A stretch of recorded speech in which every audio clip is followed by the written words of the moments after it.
जय श्री राम दोस्तों, आप देख रहे हैं YouTube चैनल ज्ञान स्टार प्लस। तो दोस्तों, आप सभी का हार्दिक स्वागत और अभिनंदन। देखिए, आज का हमारा कंटेंट है लेटेस्ट दुनिया पर, और जो भी धार्मिक है इस तरह से है कि भंवर खटाना जी एक रसिया गाते हैं कि मेरी एड़ी की धमक दौड़ो रही जो रसिया।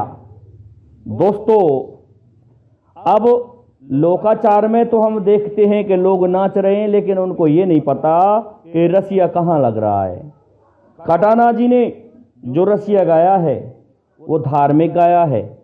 वहां तक पहुंच होनी चाहिए आपकी बुद्धि की कि वो कौन सा रसिया है और किसने किससे कहा था ये कि मेरी एड़ी की धमक दौड़ो रहियो रसिया।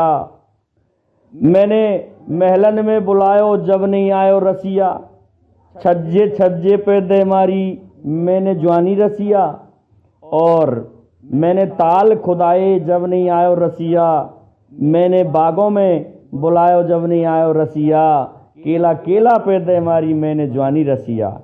दोस्तों, चारों पॉइंट इस रसिया के अपने आप में धार्मिक हैं, और यही मैं आज आपको बताने जा रहा हूं कि लेटेस्ट कंटेंट में धार्मिक कहां है और कितना सुंदर रसिया है ये अपने आप में।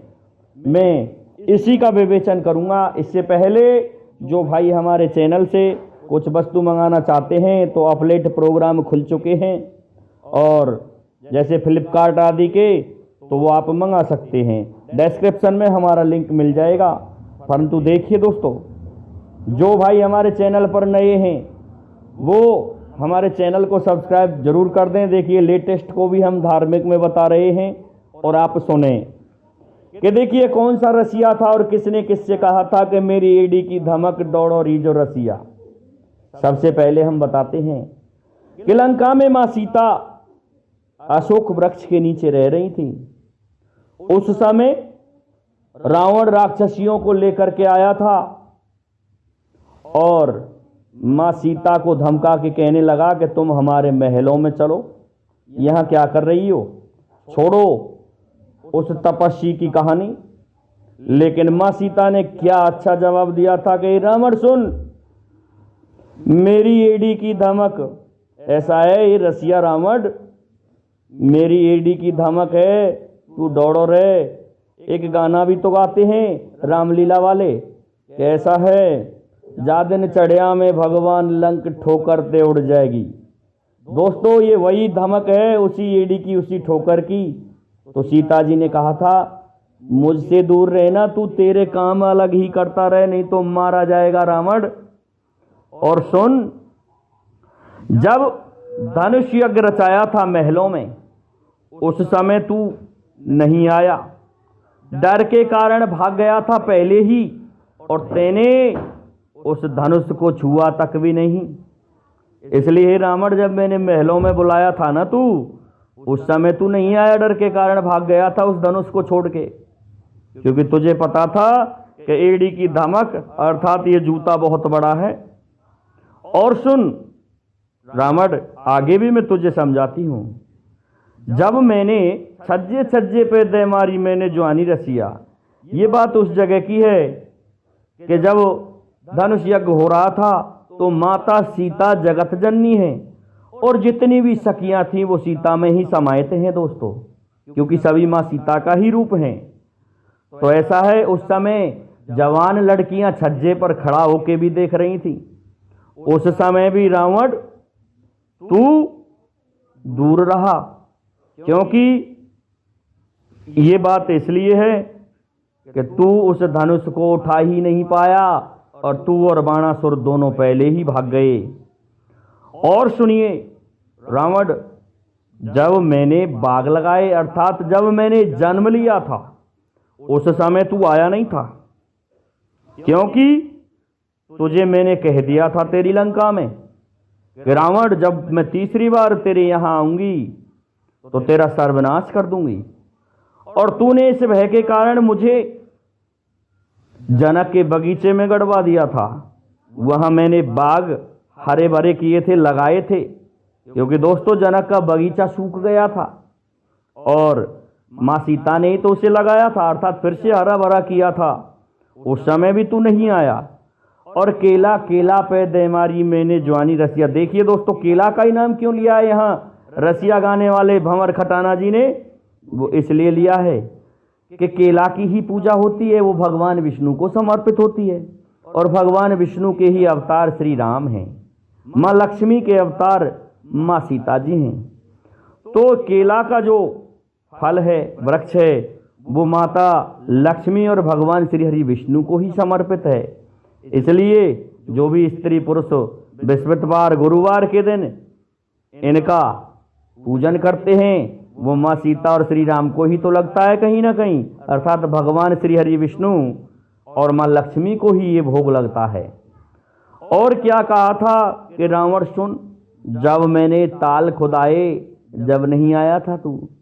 अब ताल कहाँ खुदाए थे कि देखिए, माँ सीता जी ने जब पद्माक्ष राजा के यहाँ जन्म लिया था तो उस समय एक स्वयंवर में एक विघ्न फैल गया था। तो उस हवन कुंड में ही माँ सीता जी विलोपित हो गई थी और उसे कोई राजा नहीं ले जा पाया था। तो उस जगह भी रावण तू डर के कारण नहीं आया। तुझे पता है कि रावण इस तरह की रसियागिरी मत कर, क्योंकि मेरी एडी की धमक बहुत बड़ी है, इसलिए दूर रहे। दोस्तों, इसको अन्यथा ना लें, क्योंकि ये शब्द अपने आप में सत्य हैं इस रसिया के। और देखिए, इसको अन्यत्र कहाँ लगा सकते हैं? अन्यत्र भी हम लोकाचार में लगाएं तो एक बढ़िया चरित्र वाली औरत किसी मन चले रसिया से कह रही है कि मेरे एडी की धमक दौड़ो रीजो रसिया। ऐसा है, अगर तूने कोई बकवास की तो पिटेगा और तू संभल नहीं पाएगा, पैरों में गिर जाएगा मेरे में। इसलिए ऐसा है, मन चले तू दूर रहे। तो ये लोकाचार में लगती है और उस जगह रावण पर लगती है। रावण को वहाँ रसिया कहा गया है और माँ सीता जी ने अपना जूता दिखाया है उस जगह रावण को। इसलिए रावण माँ सीता जी से दूर से ही बात करता था, नजर डालने की तो क्या, दूर से ये सोचता था कि मैं आगे बढ़ा तो जल कर के भस्म हो जाऊंगा। ये रावण स्वयं सोचता था। इसी प्रकार से यदि तीसरी जगह हम इस रसिया को लगाएं तो देखिए, मन बुद्धि अहंकार, अर्थात बुद्धि कह रही है मन से, हे मन, क्योंकि मन इस शरीर में रसिया होता है। तो ऐसा है, मेरी एडी की धमक दौड़ो रीजो रसिया, क्योंकि ये मन क्या करना चाहता है, समस्त इंद्रियों को अपने वश में रखना चाहता है। लेकिन बुद्धि क्या कहती है? मन ऐसा है, तूने कोई भी गलत कार्य किया तो निश्चित है तू फंस जाएगा और बेटा मारा जाएगा। और जहां मन डुगल गया, डगमगा गया, उस जगह समझ लो कि व्यक्ति का सर्वनाश निश्चित है। वो व्यक्ति मारा जाता है, फंस जाता है। तो देखिए, रसिया कितना सुंदर गाया है भंवर खटाना जी ने। तो ये दोस्तों लोकाचार में और अपने शरीर पर भी लगता है। अब इसी में समाहित है, क्योंकि इंद्रियों का स्वामी मन होता है, लेकिन इसको बुद्धि से रोका जाता है। जब बुद्धि ठीक रहती है तो बुद्धि यही कहती है, हे मन तू इधर उधर विचलित ना हो। गीता में भी यही कहा है कि जो इंसान मन के वशीभूत होकर चलता है वो फंस जाता है, और जो अपने मन को कंट्रोल करते हुए, अपने चित्त को एक रूप देते हुए मुझ ईश्वर में लगा देता है तो उसकी नैया पार हो जाती है और वह इंसान एक चित्त हो जाता है और मेरा ही भजन करता है। और जो इंसान इस मन को नहीं रोक पाता है, इन इंद्रियों को नहीं रोक पाता, क्योंकि इंद्रियों का स्वामी मन है, तो समझ लो वो इंसान फिर भव सागर के गर्त में गिर जाता है और उस इंसान को कुछ भी हासिल नहीं हो पाता है।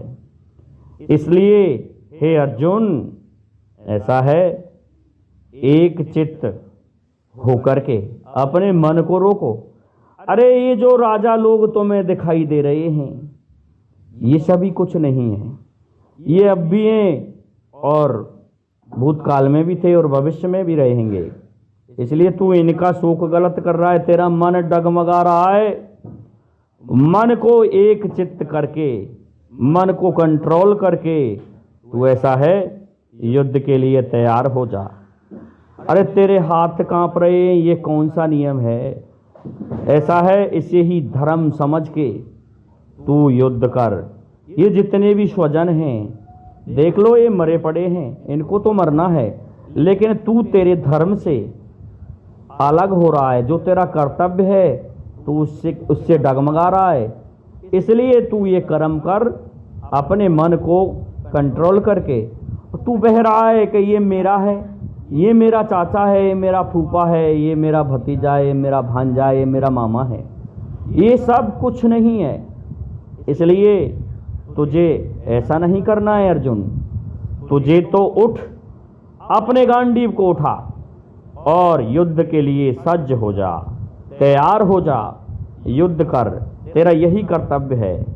दोस्तों, इंसान अपने कर्तव्य को भूल करके दूसरे मार्ग में भटक जाता है, तो अपने कर्तव्य पथ से वो डिग गया और फिर उसका कोई पार नहीं होता है, उसे मोक्ष नहीं मिलता, उसे उस ईश्वर की प्राप्ति नहीं होती जिसे वह चाहता है, और उसे यश के स्थान पर अपयश मिलता है, बुराई मिलती है और इंसान गर्त में पड़ा रह जाता है। तो देखिए दोस्तों, कितना सुंदर रसिया था ये कि मेरी एड़ी की धमक दौड़ो रीजो रसिया, मेरी एड़ी की धमक दौड़ो रीजो रसिया, और जब मैंने महल बुलायो तब नहीं आयो रसिया, छज्जे छज्जे पैदे मारी मैंने जवानी रसिया। दोस्तों, माँ सीता के लिए इस तरह के शब्द नहीं कह रहा, लेकिन वो जगत जननी है, क्योंकि माँ सीता ने ही तो रावण को समझाया था और इसी तरह से समझाया था जो भंवर खटाना जी ने गाया है। और मैंने ताल खुदाए जब नहीं आया रसिया, माँ सीता ने ऐसी बात नहीं। दोस्तों, वहाँ से आने के पश्चात अपनी जो रामायण है, आनंद रामायण के अनुसार जगह जगह पर तीर्थ स्थल और ताल तलई और प्याऊ आदि धार्मिक कार्य भी भगवान श्री राम ने करवाए थे। इसलिए उनमें भी रावण नहीं आया, क्योंकि रावण तो मन चला रसिया था, लेकिन उसको यह ज्ञात जरूर था कि यदि मैं सीता के समक्ष गया तो निश्चित है उनकी एड़ी की धमक से ही मेरी लंका समाप्त हो जाएगी और मैं मारा जाऊंगा। और वही हुआ रावण के साथ में कि रावण को मरना पड़ा था उस एड़ी की धमक से। तो दोस्तों, आपको हमारा ये अर्थ कैसा लगा? लेटेस्ट कंटेंट और कितना सुंदर रसिया जिसका विवेचन हमने आज आपके समक्ष किया है। लोग नाचते हैं, गाते हैं, लेकिन ये नहीं पता कि हम किस बात पर नाच रहे हैं और ये कहाँ लग रहा है। इसे एक अच्छी बुद्धि वाले, जिन्हें चातुर्य बुद्धि या कौन सी बुद्धि कहते हैं दोस्तों भागवत में, उस बुद्धि वाले मान के चलिए, क्योंकि उनकी बुद्धि स्थिर होती है। वो स्थिर बुद्धि वाले लोग पहुंच जाते हैं। तो ये अर्थ दोस्तों हमें एक बहुत ही विद्वान व्यक्ति से मिला था। विद्वान व्यक्ति ने ही तो बताया था हमें कि देखिए आप इसको लगाइए। तो हमने कोशिश की, कुछ उन्होंने बताया तो कुछ हमने बताया। इस तरह से हम इस रसिया का विवेचन कर पाए हैं। तो दोस्तों, हमारा वीडियो कैसा लगा कमेंट करके ज़रूर बताइए। जय हिंद, जय भारत, जय जय श्री राम।